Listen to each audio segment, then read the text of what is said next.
kita harus belajar nih. Karena mungkin salah satu tempat pencetus tokoh-tokoh inspiratif di sana Bapak. Tidak hanya itu, dalam waktu dekat saya ngobrol dengan Pak Kepala Desa dan beberapa tokoh akan menjadi desa wisata. Wow. Kali 3 kali nih. Wow, 3 kali wownya Pak. Cari informasinya saja. Sekarang sudah mulai sedang digarap. Nah, jadi udah proses-proses. Ke depan insya Allah Subang menjadi lebih maju. Saya sebagai putra Subang ikut senang. Luar biasa. Sebenarnya pernah gak sih Pak dulu waktu zaman kecil, zaman sekolah, tiba-tiba guru atau Pak gurunya tanya, dipanggilnya siapa Pak? Saya Waktu kecil mungkin ada Saya dipanggil Nono. Nono. Mungkin gini ya Pak gurunya atau bu gurunya, Nono, kamu kalau besok besar mau jadi apa? Gitu. Iya, ada cita-cita yang Iya. terbesit Pak waktu Jadi kecil. nama dulu nih, kenapa Oh, Nono? betul. Kan Cahyono, Ma'ruf Cahyono. Jadi biasa kalau di sini kan panggilan anak kecil, No. Oh, Ada sih, juga ya. panggilan yang sangat melekat sampai sekarang. Nama beken ya Pak ya. Nama beken, Goneng. Wow. Iya. Ini nama sih. Orang nggak tahu Iya. ya, Oke. karena jarang dimunculkan. Mungkin kalau teman-teman yang dulu sempat sekolah sama Bapak dan manggil Bapak Boneng, Iya. lihat Bapak sekarang menjadi sekjen MPR. Itu nama saya ya, dari orang tua. Kan panggilannya kalau Jikan bisa saja Jikan. Abdi negara, abdi bangsa. Yang satunya, iya betul mengabdi tapi ada gajinya. Jadi aparatur pemerintah. Nah, tentu sebagai orang dusun tadi, Iya, ya, betul. tidak pernah bermimpi untuk berpindah dari dusun sampai ke Senayan. Iya, ke Senayan mau masuk aja Jikan juga nggak mudah. Iya. Pasti tidak ada satu proses hidup tanpa pondasi. Nah, ini menarik nih. Setiap kita punya pondasi. Nggak mungkin Dedi sama Jihan bisa berdiri dekat tanpa penopang. Ma'ruf Cahyono, Boneng, itu juga punya pondasi. Pijakan saya berdiri. Pasti di situ mengalir transformasi nilai-nilai yang bisa muncul dari keluarga, dari agama, dari tradisi, dari ilmu, dan lain-lain. Dan kemudian dijadikanlah saya dalam berproses hidup, masuk TK, masuk SD, SMP, termasuk kuliah. Betul. Insya Allah sih ya, ngomongnya aja.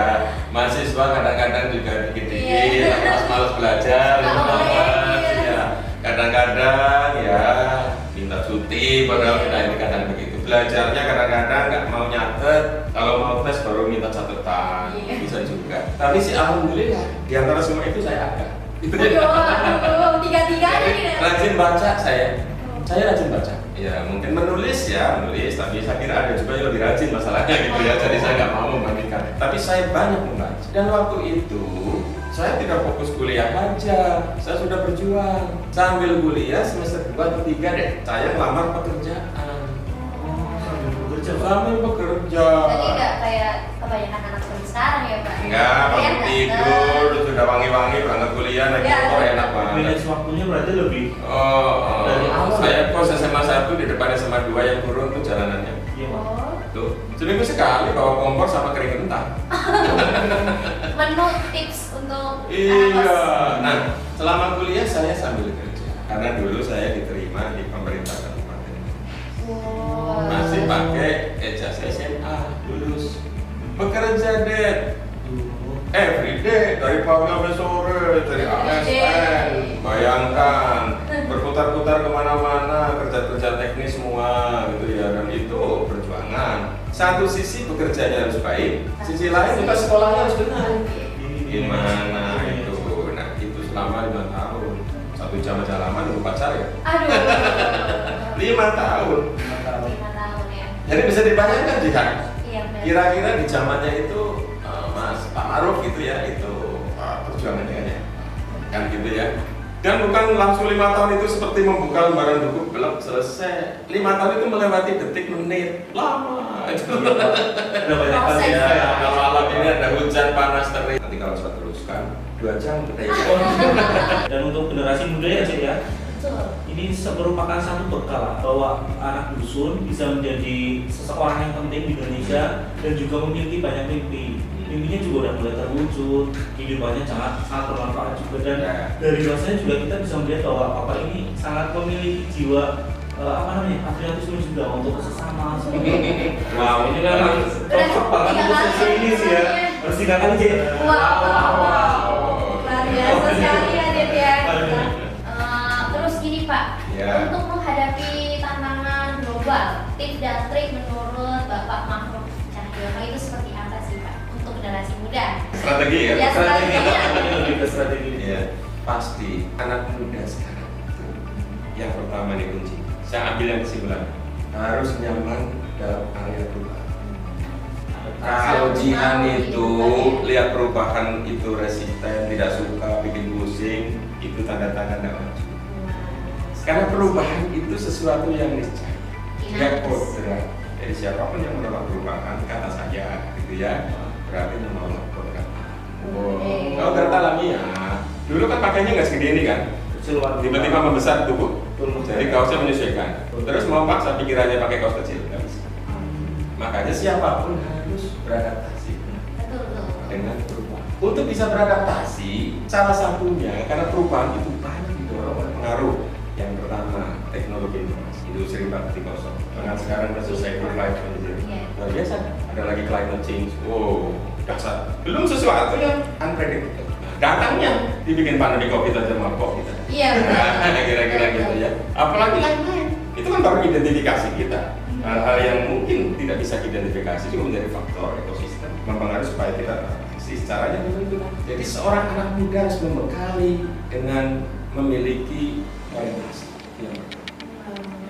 Ya, orientasi dong, jangan disorientasi. Baru diputus pacar udah langsung loyo, gak mau berangkat sekolah. Nah, ini Pak. Mental yang aduh. Satu, ya ini orientasi. Orientasi. Orang punya orientasi, sesuatu yang bisa digambarkan ke depan. Terus, kalau dia cukup dengan pengetahuan, orang punya pengetahuan pasti butuh data dan informasi. Makanya senang-senang cari data dan informasi, learning, belajar. Itu belum cukup. Setelah data dan informasi itu dimiliki, tentu kan dituntut kita punya kreativitas. Iya, kalau nggak kreatif kalah sama yang lain dong. Nggak mampu bersaing ya Pak. Orang yang tidak punya data informasi nggak mungkin bisa kreatif. Betul. Apalagi melahirkan inovasi. Benar nggak? Betul Pak. Untuk punya inovasi harus punya cara berpikir yang strategis. Jadi strategic thinking, berpikir holistik, integrasi. Mau kasih kuliah sama saya? Dan lain-lain. Ya, Betul. harus begitu.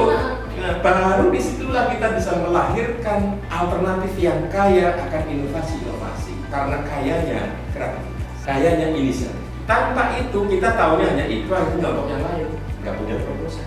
Jadi daya saing, daya kita supaya bisa bersaing, kan gitu. Ya kalau dayanya loyo nggak bisa bersaing, kan gitu. Daya saing itu muncul kalau kita cuma segudang instrumen untuk dipersaingkan. Nah, namanya inovasi tadi, karya-karya yang berbeda. Wah, lewat semua tuh orang. Bangsa luar bisa kalah sama kita. Tapi kalau kita lemah-lemah, baca nggak mau, kalau sudah dengerin telinganya ditutup, merasa benar sendiri, merasa sudah tahu, sudah. Itu sebenarnya Akan ketinggalan kalau kita. Jadi anak muda harus lebih mandiri. Harus begitu. Tapi semua lewat. Orang dia nggak punya apa-apa, kita punya amunisinya banyak. Nah, kan begitu kan. Jadi menurut saya kalau yang ditanyakan itu ke depannya orang punya daya saing yang dilengkapi dengan kita. Begitu kan. Menghadapi satu era yang betul-betul tidak bisa kita jadikan pegangan. Tapi jangan lupa, sedahsyat apapun badai perubahan itu bisa kita kendalikan kalau kita memiliki itu semua. Komunikasinya cukup ya. Jadi kita memang tidak bisa mengontrol badai, we cannot control the wind. Nah, katanya begitu kan, nggak bisa itu. Angin kalau sudah gini, ombak nggak mau ngapain didorong juga nggak bisa tuh, iya kan? Iya, Ke bawah juga. Heeh. Tetapi jika kita bisa mengontrol layang, we can adjust, kan begitu. Jadi apa namanya tuh yang di perahu tuh, bisa kita adjust, bisa geser sana, geser sini, kita sampai juga di sana. Mimpi kita. Kalau dorong-dorong, amin, kamu pergi ya, bisa juga, kan gitu kan. Jadi saya kira itu yang harus dipahami oleh generasi muda ke depannya. Dan itu dinamis juga, harus bisa disesuaikan, di-adjust dengan kondisi yang ada. Karakteristik jati diri juga daya saing. Itu kuncinya. Sukses pas. Alhamdulillah di sore ini kita kedatangan tamu yang terhormat, beliau Pak Mahmud Cahyono. Semoga insya Allah di pertemuan ini mendapatkan keberkahan dan bermanfaat bagi kita semua. Selamat datang lagi kami ucapkan di SMK Negeri 2 Purwokerto. Jadi dari yang terakhir saya merespon tentu dengan senang hati kalau Bapak dan Ibu dari MGMP ya, bisa silaturahmi kembali ke sana. Ya, jadi silakan pasti 8 tahun, 9 tahun dimanapun tempat pasti sudah berubah. Supaya nanti kita datang ke sana melihat simbol ketatanegaraan itu berikut isi-isinya, tentu bisa menjadi bagian yang bisa memberikan edukasi kepada siapapun. Jadi matur nuwun, ini saya kira sudah gamblang, sudah jelas poinnya. Kita nanti bikin MOU ya, kemudian mau segera nih, kalau mau berkunjung segera ya. Nah, monggo nanti kita persiapkan ya, kita nanti bicara lebih lanjut. Dari itu terima kasih, mohon maaf. Assalamualaikum warahmatullahi wabarakatuh. Waalaikumsalam. Foto.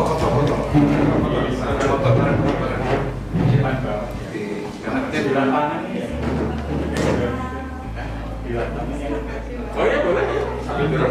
Agak.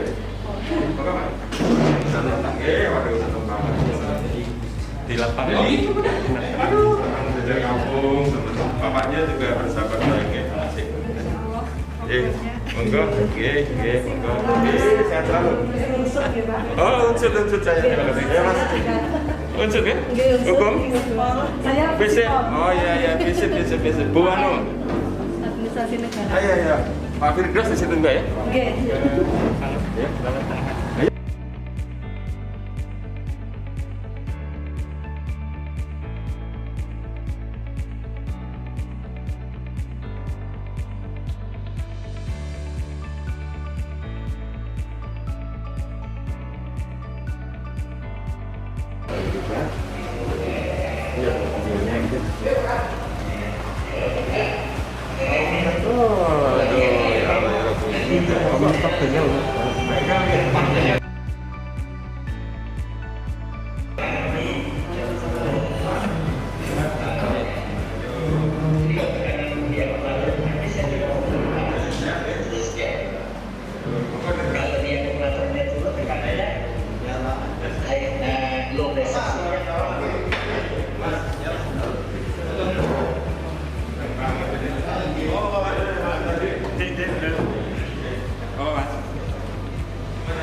Komunitas koperasi BCL. Iya. Bengkel Kristal. Iya. Ini dulu ada saran ini Andi Noya. Boleh. Ya. Pengamatan dari ini memotivasi mereka kasih permintaan. Assalamualaikum warahmatullahi wabarakatuh. Ya, sahabat-sahabat saya dan semuanya yang saya hormati, saya tidak bisa menyebutkan satu persatu. Mas Hartoyo paling sini pokoknya, baguslah, mantap. Dan semuanya, ini bajunya bagus-bagus semua. Nanti kalau boleh saya dapat satu itu. Ya, saya senang sekali dan berbahagia bisa ketemu di ruangan ini. Habis lari dari titik ke titik, ya. Dan alhamdulillah diberi kesempatan untuk bisa bertemu. Jadi secara singkat apa yang sedang dilakukan sekarang ini adalah menurut saya bagian dari peran Bapak dan Bapak-Bapak semuanya yang cukup energi untuk bagaimana mendinamisasi satu kebutuhan sumber daya manusia. Apakah pas atau tidak, tapi kelihatannya luar biasa. Bagaimanapun bahwa tentu daya saing ke depan Indonesia harus menjadi bangsa yang berdaya saing. Tentu memerlukan secara akumulatif peningkatan kompetensi sumber daya manusia yang tentu never ending menurut saya, tidak boleh berhenti. Jadi di bidang manapun terkait dengan bagaimana peningkatan kualitas daya saing itu menjadi satu keniscayaan, itu menurut saya. Oleh karena itulah tentu yang pertama saya melakukan apresiasi sama halnya pada saat saya bicara saing itu juga dilengkapi dengan bagaimana kita juga harus kuat dengan keindonesiaan kita. Daya saing juga tentu tidak kalah pentingnya dan bapak-bapak pada hari ini sedang melakukan itu. Oleh karena itulah tentu sama dengan mimpi saya, kira-kira begitu. Jadi mimpi saya ke daerah-daerah untuk bagaimana bahwa sumber daya manusia itu unggul, tidak hanya ditentukan oleh daya saing yang tinggi, tapi juga unggul karena alhamdulillah ini pelatihan yang menurut saya sangat strategis dan penting itu supaya tentu semua kita gitu ya yang tentu harus memiliki kebutuhan akan kemampuan untuk berdaya saing itu paling tidak ini menjadi bagian dari kontribusi bermanfaat. Saya kira itu ya dari saya karena memang waktu dan lain-lain. Karena kalau ada waktu nanti lain waktu Pak agak lama gitu. Siap ditungguin. Sakit gini? Sakit. Ngobrol pokoknya apa saja. Siap. Terima kasih. Assalamualaikum warahmatullahi wabarakatuh. Saya tanda tangan sini. Ya, tanda tangan dulu. Wih, mantap ini. Ayo, wujudkan SDM unggul. Ya, bagus kan? Dan daya saing. Ini kebaca kan, Pak? Ya. Ya, pesannya teruskan ya membangun SDM berkompeten berbasis teknologi ya informasi. Nanti kalau nggak jelas dibaca, baca sendiri Pak. Untuk menyongsong Indonesia Emas. Waduh, bagus kan?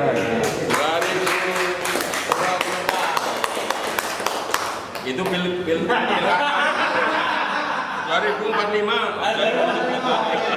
itu calon bupati sama gubernur. Apa lagi nih? Motivator testimoni. Ya. Saya sungguh bahagia dan terhormat. Nah, saya di mana sekarang nih? Terhormat gitu ya. Diberi kesempatan. Ya, karena nulis cepat ya jangan dijamin bagus. Nah, diberi kesempatan untuk memberi motivasi. Ini apa namanya sekarang ini? Ya, pelatihan. Ya, teknologi mobil listrik. Udah mulai dijual cicilan belum? Mobil listrik ya? Boleh dong itu, saya dapat pengalaman itu. Ini bisa dibaca kan? Mobil listrik. Bisa dibaca. Ini asli nih. Bagus. Tanda tangan. Udah bagus banget kasih gini. Nah, ini Mas nih.